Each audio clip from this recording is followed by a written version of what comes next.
मुंबई की जिला न्यायालय में आज बहुत गहमा-गहमी है और आखिर वो भी क्यों ना। कुछ देर बाद जिला न्यायाधीश हत्यारे आरव का फैसला चुक सुनाने वाले हैं। अरे वही आरव जिसने सरेआम एक आदमी का कत्ल कर दिया था।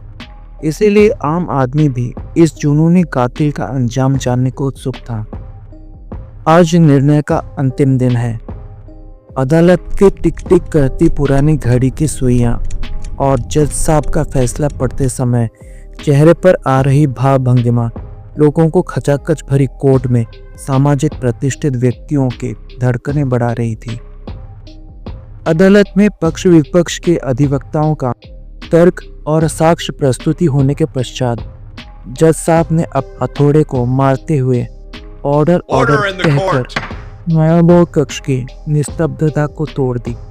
मुख्य न्यायाधीश ने अपने निर्णय के शब्दों को चबाते हुए कहा, सभी सबूत और गवाहों को मद्देनजर ये अदालत इस निष्कर्ष पर पहुंची है कि अभियुक्त आरव ने ही यह हत्या की है। इसीलिए अदालत इंडियन पेनल कोड की धारा 302 के अंतर्गत सौरव के मर्डर करने के अपराध में मिस्टर आरव को पूर्णतः दोषी मानते हुए फांसी की सजा सुनाती है। ये फांसी आगामी 20 जनवरी को सुबह 4:20 पर दी जाएगी। इस दौरान आरव था कि लगातार जोर जोर से चीख कर अपने बेगुनाह होने की जज साहब से गुहार लगा रहा था। आरव, जज साहब, मुझ पर नहीं तो मेरे मासूम बच्चों पर रहम करिए। मैं बिल्कुल बेकसूर हूँ। मुझे झूठा फंसाया गया है। मैंने कोई हत्या नहीं की है। लग रहा है कि आज वक्त भी गूंगा बहरा हो गया है।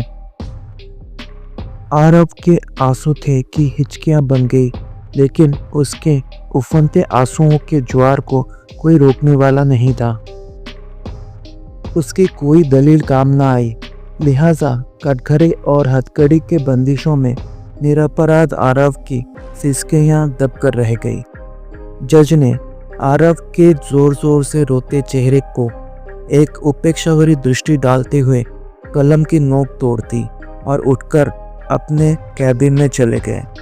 उनके उठते ही अदालत में कानाफूसी होने लगी।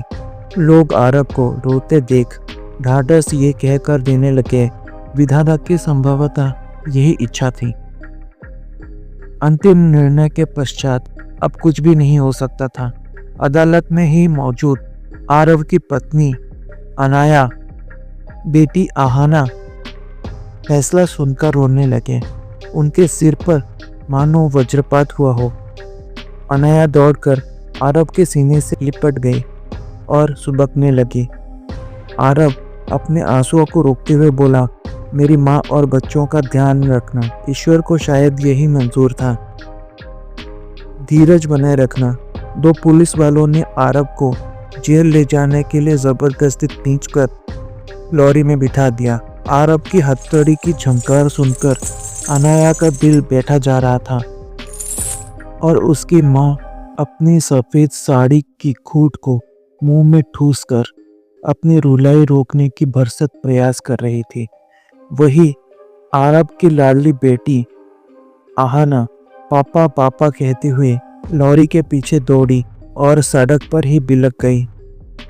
जिसके एक आंसू को पोंछने के लिए आरव सारा बाजार खरीद लेता था, पर आज उसके आंसू सड़क पर बिखर रहे थे और उन मोतियों को कोई बटोरने वाला नहीं था।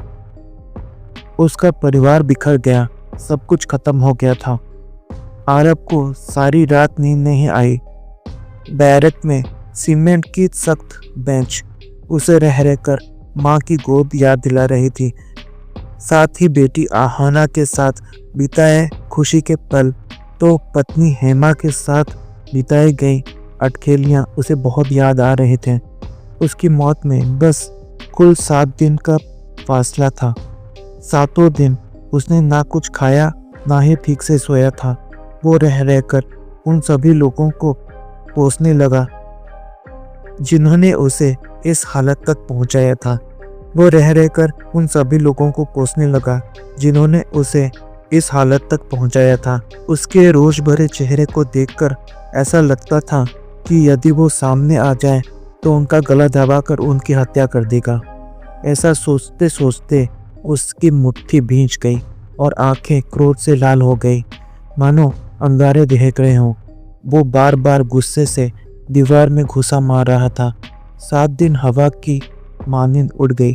रात के 12 बजते ही जेल के पहरेदार ने बैरक की सलाखों पर डंडा खटखटाते हुए सख्ती से कहा, आज 20 जनवरी है, उठो, फारिग हो जाओ। रात के 12 बजे से ही उसके आखिरी सफ़र की तैयारी शुरू हो गई।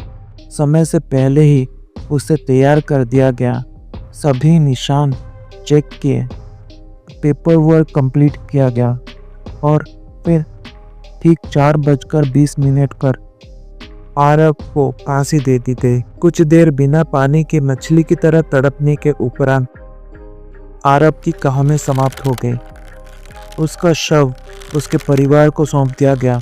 आरव के पिता ने एक मुस्लिम समुदाय की औरत से शादी की थी। पिता तो जिंदा थे नहीं, इसीलिए शव को उसकी मां ने जलने नहीं दिया। उसका अंतिम संस्कार हिंदू रीति से करने के बजाय मुस्लिम रीति से किया गया और आरव के शव को मैरीन लाइन्स कब्रिस्तान में ले जाकर दफन कर दिया गया। इसी के साथ आरव की कहानी यहाँ समाप्त हो गई, लेकिन ऊपर वाले का इंसाफ और फैसला अभी बाकी था। फ्रेंड्स, अगर आपको मेरी स्टोरी अच्छी लगती है तो लाइक करें। मैंने चैनल बहुत नया बनाया है, इसलिए अगर कोई सजेशन हो और किस तरीके से मैं अच्छी स्टोरी ला सकूं, वो आप मुझे कमेंट करके बता सकते हैं। Please guys, subscribe to my channel and hit the bell icon to never miss an update.